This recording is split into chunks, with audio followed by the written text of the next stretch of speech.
Anniversary ആഘോഷങ്ങളുടെ ഭാഗമായി IELTS German OET PTA മുതൽ എല്ലാ കോഴ്സുകളും വെറും 5000 രൂപയ്ക്ക്. ഈ ഓഫർ ആദ്യത്തെ 50 രജിസ്ട്രേഷനുകൾക്ക് മാത്രം. ഭാമാസ് റൂട്ട്സ് അക്കാഡമി, ഇനി മുതൽ ഓപ്പോസിറ്റ് പോലീസ് സ്റ്റേഷൻ, കോതമംഗലം. കടുവയുടെ സാന്നിധ്യം വനത്തിനുള്ളിൽ മാത്രമാണ് കണ്ടെത്താൻ കഴിഞ്ഞിട്ടുള്ളൂ എന്നതിനാൽ കൂടുവച്ച് കടുവയെ പിടികൂടാൻ കഴിയില്ലെന്ന് DFO കുറ ശ്രീനിവാസ്. കോട്ടപ്പടി വാവേലിക്ക് സമീപം പശുവിനെ കടുവ ആക്രമിച്ച സ്ഥലം പരിശോധന നടത്തിയ ശേഷം പ്രതികരിക്കുകയായിരുന്നു DFO. കടുവയുടെ സാന്നിധ്യം വനത്തിനുള്ളിൽ മാത്രമാണ് കണ്ടെത്താൻ കഴിഞ്ഞിട്ടുള്ളൂ എന്നതിനാൽ കൂടുവെച്ച് കടുവയെ പിടികൂടാൻ കഴിയില്ലെന്ന് മലയാറ്റൂർ DFO കുറ ശ്രീനിവാസ് പറഞ്ഞു.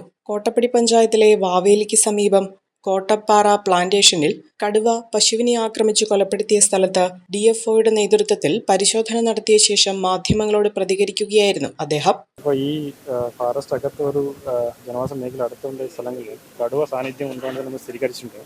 സോ നമ്മുടെ NTCA പ്രോട്ടോകോൾ പ്രകാരം ഒരു കമ്മിറ്റി ഉണ്ടാക്കണം. ഓക്കെ, ആ കമ്മിറ്റിയിൽ ഇവിടുത്തെ ജനപ്രതികൾ ഉണ്ടാവും, പ്ലസ് NTCA നോമിനി ഉണ്ടാവും, NGO മെമ്പർ ഉണ്ടാവും, അങ്ങനെ ചീഫ് വൈൽഡ് ലൈഫ് വാർഡൻ ഒരു ലീഡായിട്ടുണ്ടാവും. എല്ലാവരും കൂടി എന്താണ് ആവുന്നുള്ളത് അത് ഒരു ജസ്റ്റ് ഒബ്സർവ് ചെയ്യാൻ വേണ്ടിയാണ് വെച്ചിട്ടുള്ളത്. സോ നമുക്കിപ്പോൾ അകത്ത് പോയിട്ടുള്ളത് ഒരുപാട് ആൾമോസ്റ്റ് ഏകദേശം 1 കിലോമീറ്റർ അകത്താണ്, ഫോറസ്റ്റ് അകത്താണ് ഉള്ളത്. കേൾക്കാം, നമ്മുടെ ആൾറെഡി ക്യാമറ ട്രാപ്സ് വെച്ചിട്ടുണ്ടോ, എവിടുത്തെ സംഭവം ആയിട്ടുണ്ടോ അവിടെ ക്യാമറ ട്രാപ്സ് വെച്ചിട്ടുണ്ടോ. അതല്ലാതെ നമുക്ക് ഫോറസ്റ്റ് ഫ്രിഞ്ച് ഏരിയാസ് 3-4 സ്ഥലങ്ങളിൽ നമുക്ക് ക്യാമറ ട്രാപ്പ് വെച്ചിട്ടുണ്ട്. ഇല്ല, ഈ പുറത്ത് ഏരിയയിൽ ഒന്നുമില്ല, ബൗണ്ടറി ഏരിയയിലും അങ്ങനെയായിട്ട് ഒന്നുമില്ല. ഫോറസ്റ്റ് അകത്താണ്, അത് മാത്രമാണ് ഉള്ളത്. ഓക്കെ, പുറത്ത് ഏരിയയിൽ മൂവ്മെന്റ് ഒന്നുമില്ല. ഇല്ല, അതാണ് പറയേണ്ടത്. നമുക്ക് ഏതെങ്കിലും പുറത്ത് മൂവ്മെന്റ് ഉണ്ടെങ്കിൽ അപ്പോൾ മാത്രം നമുക്ക് NTCA പ്രോട്ടോകോൾ പ്രകാരം റിക്കമെൻഡ് ചെയ്യാൻ പറ്റും. ഇപ്പം നമുക്ക് ഏതൊക്കെ മൂവ്മെന്റ് ഉണ്ടോ കംപ്ലീറ്റ്ലി അകത്താണ് ഉണ്ടത്. ആൻഡ് ദെൻ ഏതൊക്കെ ഈ കടുവ ടെൻഡൻസി നോക്കെങ്കിൽ നമ്മുടെ ലാസ്റ്റ് 3 ദിവസമായിട്ട് നമ്മുടെ സ്റ്റാഫ് അകത്ത് പോയിട്ട് ക്യാമറ ട്രാപ്പ് ഫിക്സ് ചെയ്യുന്നുണ്ട്.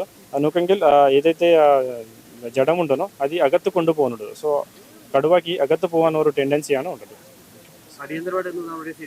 നമ്മൾ ആൾറെഡി പാട്രോളിംഗ് ചെയ്യുന്നുണ്ട് ഇവിടുത്തെ. എന്താണ് ഈ ആഴ്ചയിൽ തന്നെ മാക്സിമം നമുക്ക് ഏതൊക്കെ അരിക്കാടുണ്ടോ ഇവിടുത്തെ ആൾക്കാർ സപ്പോർട്ട് കൂടാ, NGO സപ്പോർട്ട് കൂടാ, നമുക്ക് ഈ ഭാഗത്തുകൊണ്ട് അരിക്കാട് കംപ്ലീറ്റ് റിമൂവ് ചെയ്യും. എന്താ നമ്മുടെ ഫെൻസിംഗ് വർക്ക് ആൾറെഡി തുടങ്ങിയിട്ടുണ്ട്, അത് നമുക്ക് എത്ര പെട്ടെന്നെങ്കിലും അത്ര പെട്ടെന്ന് കംപ്ലീറ്റ് ചെയ്യും.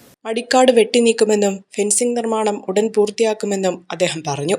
പിണ്ടിമന, കോട്ടപ്പടി, വേങ്ങൂർ പഞ്ചായത്തുകളുടെ അതിർത്തിയാണ് കടുവയുടെ സാന്നിധ്യം സ്ഥിരീകരിച്ച പ്ലാന്റേഷൻ. പശുവിന്റെ ജഡാവശിഷ്ടം ഭക്ഷിക്കാൻ ഇടയ്ക്കിടെ കടുവ എത്തുന്നതും ആനക്കൂട്ടം തമ്പടിക്കുന്നതും വനം വകുപ്പിന്റെ ക്യാമറയിൽ പതിയുന്നുണ്ട്.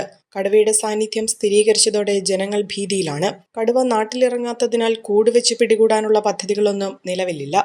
പഞ്ചായത്ത് പ്രതിനിധികളെ ഉൾപ്പെടുത്തിയാണ് വനം വകുപ്പ് ഉദ്യോഗസ്ഥർ പശുവിനെ ആക്രമിച്ച് സംഭവ സ്ഥലത്തെത്തി പരിശോധന നടത്തിയത്.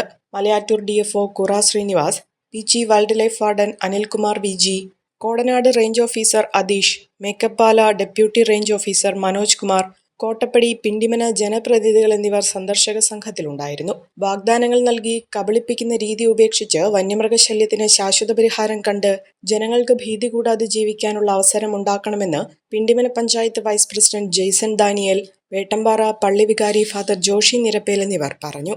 DFOയുടെ സാന്നിധ്യത്തിലാണ് ഈ ബോഡി സെർച്ച് ചെയ്യാൻ വേണ്ടി പോയത്. ബോഡി ഒത്തിരി ഉള്ളിലാണ്, അതായത് ഫോറസ്റ്റിന്റെ ഒത്തിരി ഉള്ളിലാണ് ഈ ബോഡി കിടക്കുന്നത്. ഇവിടുന്ന് ആ ബോഡി പല ദിവസങ്ങളായിട്ടാണ് ഈ ബോഡി അവിടെ എത്തിച്ചാണ്, ഒറ്റയടിക്കല്ല ബോഡി എത്തിച്ചാണ്. ഇനി ആ ബോഡിയുടെ തലഭാഗം മാത്രമാണ് ഉള്ളൂ, ബാക്കി കുറച്ച് തൊലിയുണ്ട്, കാലും അതിൻ്റെ അസ്ഥികളും മാത്രമുണ്ട്. ബാക്കി ഭാഗങ്ങളെല്ലാം ഉള്ളിലേക്ക് വലിച്ചുകൊണ്ട് ഈ സാധനം തിന്നിരിക്കുകയാണ്. ഇപ്പം ഇനി വെള്ളത്തിൻ്റെ ആവശ്യമുണ്ട്, കുടിക്കാൻ വേണ്ടിയിട്ട് വെള്ളം. ആ വെള്ളം കിട്ടാത്തതുകൊണ്ടൊരു ബുദ്ധിമുട്ട് അതിൻ്റെ ഉണ്ട്. പക്ഷേ ഒരു ചെറിയ കുഴിയിൽ അല്പം വെള്ളം കാണുന്നുണ്ട്. ചിലപ്പോൾ ഒരു പക്ഷേ അവിടെ തന്നെ വീണ്ടും വന്ന് അത് കഴിക്കാനുള്ള സാധ്യതയുണ്ട്. ഇതിൻ്റെ ഉള്ളിലെല്ലാം ക്യാമറ വെച്ചേക്കുന്നതുകൊണ്ട് കൃത്യമായി ഈ കടുവനെ കാണാൻ സാധിച്ചിട്ടുണ്ട്. ഒരു 7-8 വയസ്സുള്ള ഒരു കടുവയാണെന്നാണ് DFO പറഞ്ഞത്. അങ്ങനെയെങ്കിൽ ഇത് വലിയ ഒരു അപകടം നമുക്കിവിടെ കാണാവുന്ന ഒരു അവസ്ഥയിലാണ് ഇപ്പോൾ വരുന്നത്. എല്ലാ രീതിയിലും ഇതിനെ പ്രതിരോധിക്കേണ്ടത് നമ്മുടെ അധികാരവർഗത്തിൽപ്പെട്ട ആൾക്കാരാണ്. അതിന് ശക്തമായ നടപടികൾ ഇവിടെ ഒരു വേലി പോലും ഇല്ല. ഈ റോഡിലാണ് ഇതുപോലെ റോഡിലേക്ക് കയറിയാണ് ഇവിടെ എല്ലാം കാടുകൾ കിടക്കുന്നത്.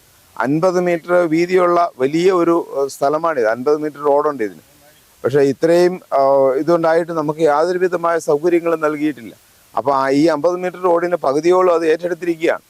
നമ്മൾക്ക് ജീവിക്കാൻ, നമ്മുടെ കന്നുകാലികളെ വളർത്തുവാൻ, നമ്മുടെ ജീവിതത്തിന് ആവശ്യമായ സൗകര്യങ്ങൾ ചെയ്തു കൊടുക്കുവാൻ സാധിക്കുന്നില്ലെങ്കിൽ പിന്നെ അധികാരികൾക്ക് എന്ത് ചെയ്യാനാണുള്ളത്? ഒരു കുടുംബത്തിന് ആവശ്യമായ എല്ലാ വസ്ത്രങ്ങളും ഹോൾസെയിൽ വിലയിൽ ഇപ്പോൾ സ്വന്തമാക്കാം. ഇന്ന് തന്നെ സന്ദർശിക്കൂ A1 textiles, Nehru park, Muvattupuzha.